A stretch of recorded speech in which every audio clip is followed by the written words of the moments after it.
আমরা তো আর শেয়ালের সাথে পেরে উঠছি না। ও ঢের পড়ালেখা জানে, তাই জন্যই আমাদেরকে খালি বোকা বানায়। আমি মূর্খ লোক, তাই তাকে আটতে পারি না, সারা জীবনে ঠকে গেলাম। তাই আমি চাই না যে তোরাও আমার মতন মূর্খ হয়ে থাকিস। আমি তাই সিদ্ধান্ত নিলাম তোদের 7 জনকে শেয়াল পণ্ডিতের কাছে পড়ালেখা করার জন্য পাঠাবো। সেখানে গিয়ে তোরা ভালো মতো পড়াশোনা শিখবি, চালাক চতুর হবি এবং ভালো মন্দ জিনিসটা বুঝতে পারবি। এটাই তোদের জন্য খুব ভালো হবে। চল তাহলে কালকে সকালবেলা তোদেরকে শিয়াল পণ্ডিতের পাঠশালায় দিয়ে আসবো।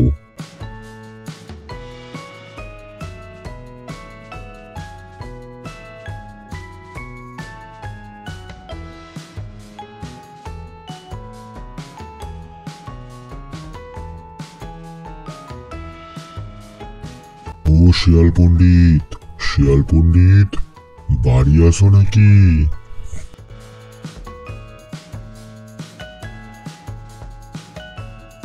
কে এলো এত সকালে? যাই গিয়ে দেখে আসি। ওহ, আর ভাল লাগে না।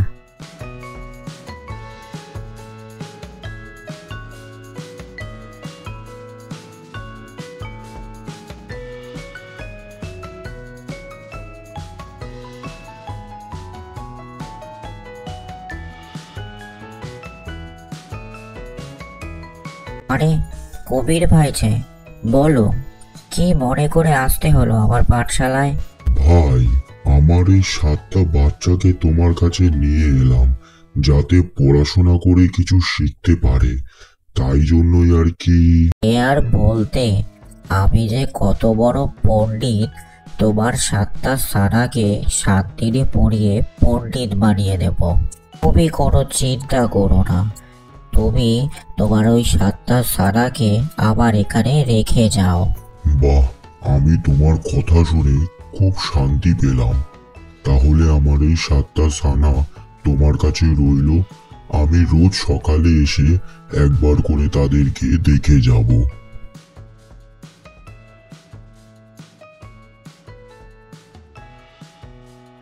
আজকে তোমাদের মধ্যে যে কোনো একজনকে পড়াবো। আসো আমার সাথে।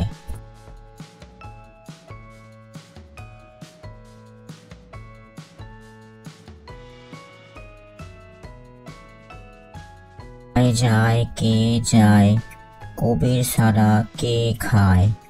আয় যায় কে যায়, কবির সারা কে খায়।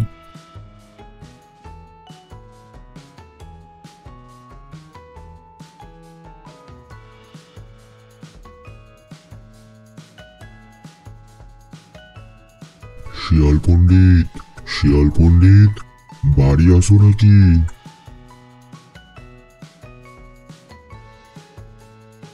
আমার ছানাগুলো কেমন পড়াশোনা করছে? কই দেখি, ডাকো, একটু দেখা করে যাই।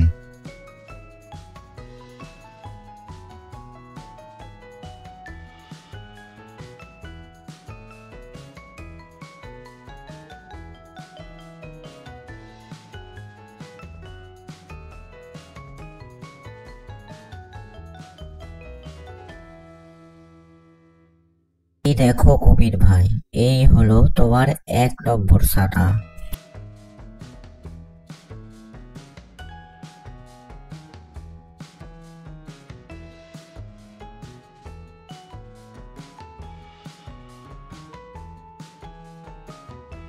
এই দেখো কবির ভাই, এই হলো তোমার 2 নম্বর সানা।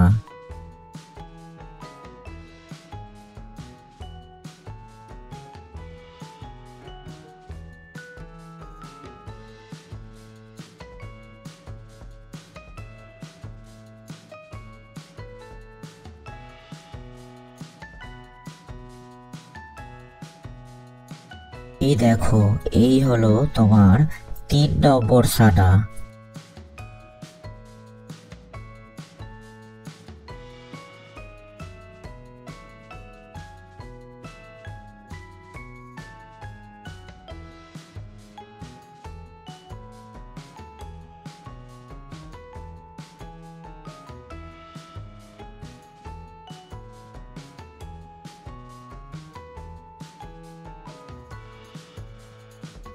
এই হলো তোমার 4 নম্বর ছানা।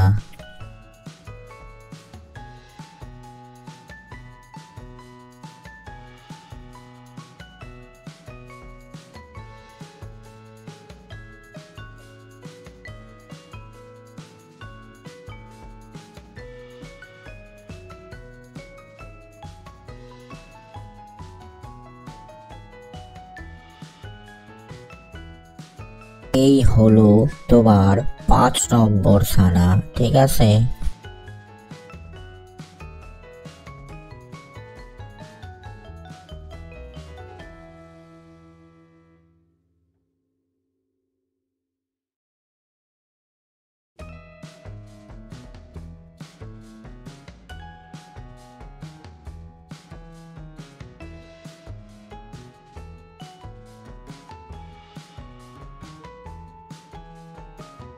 দেখো কবির ভাই, এই হলো তোমার 6 নম্বর ছানা।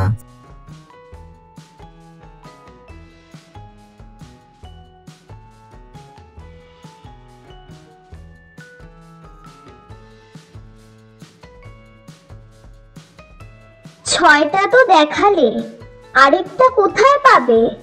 ধুর, শেষটাকে নিয়ে গিয়ে আবার দেখাবো, ওই বোকা কবির বুঝতেই পারবে না।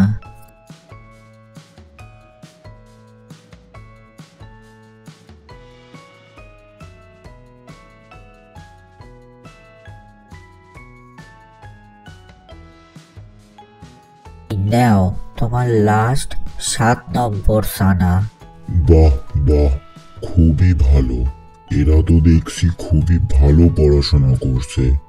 ঠিক আছে, যাই, আবার কালকে আসবো। আসো, আজকে তোমারে পড়াবো। বলো দেখি আমার সাথে, আই যায় কে যায়, কবির ছানা কে খায়?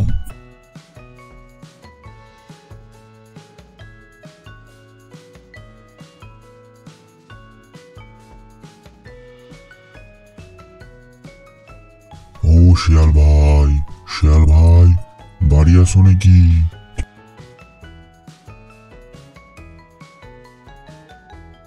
কই আমার ছানাগুলোকে একটু দেখাও, তাদের সাথে দেখা করি।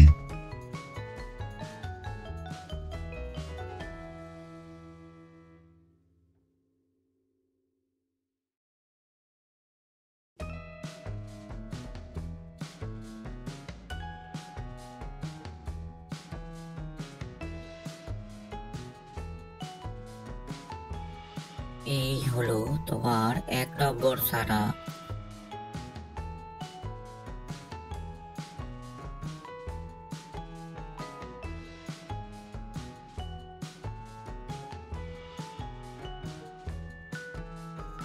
এই হলো তোমার 2।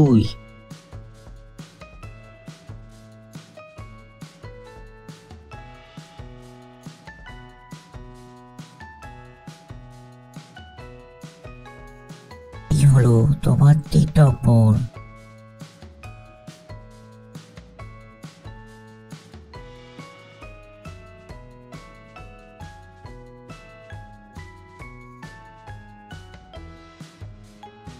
এই হলো তোমার 4 নম্বর ছানা।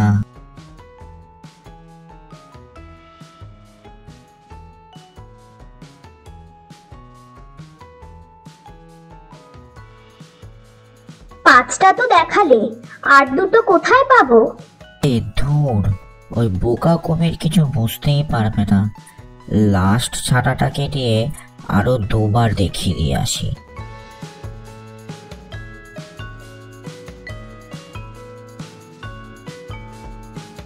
এই হলো তোমার 6।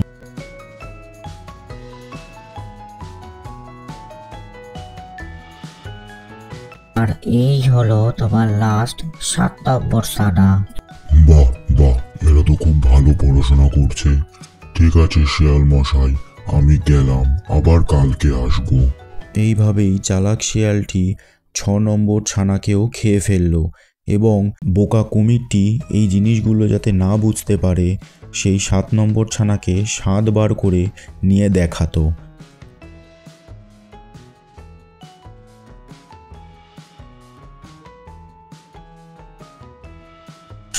এবার তোমাকে পড়াবো, বলো আমার সাথে। আয় যায় কে যায়, কবির ছানা কে খায়?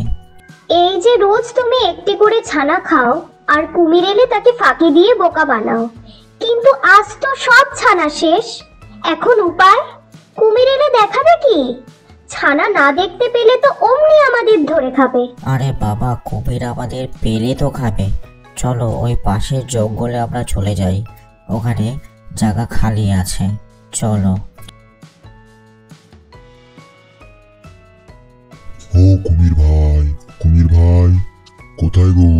শুনতে পাচ্ছ না নাকি? কি রে বাবা, কথা শোনে না কেন? যাই, গিয়ে একটু দেখে আসি।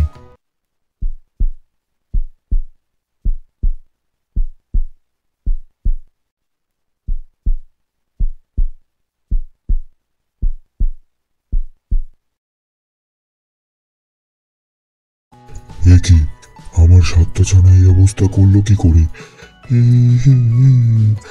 যাই দেখি বাইরে আছে নাকি ওরা। আজকে আমি ওদেরকে একদম ছাড়বো না, দেখি।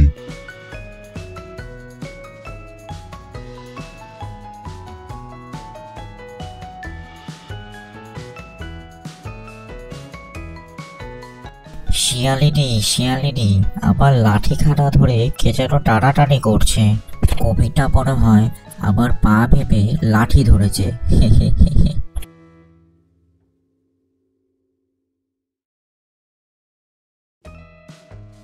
আরে কি জ্বালায় পড়লাম, আবারও আমাকে বোকা বানিয়ে চলে গেল। দেখি এবার নদীর ভেতরে ঢুকে থাকবো, যখন জল খেতে আসবে ঝপ করে ঘাড় মোটকে ধরবো এবার আমি ওকে। যাই।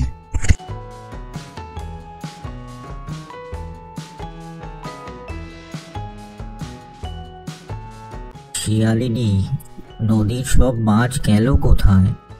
আমার মনে হয় নিশ্চয়ই নদীর তলায় কুমির লুকিয়ে আছে।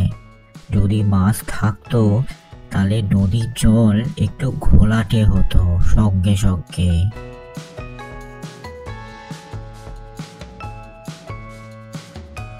দেখলে শিয়ালিনী, তোমাকে বলেছিলাম না নদীতে কুমির লুকিয়ে আছে? বেটাটা বোকাই হয়ে গেল।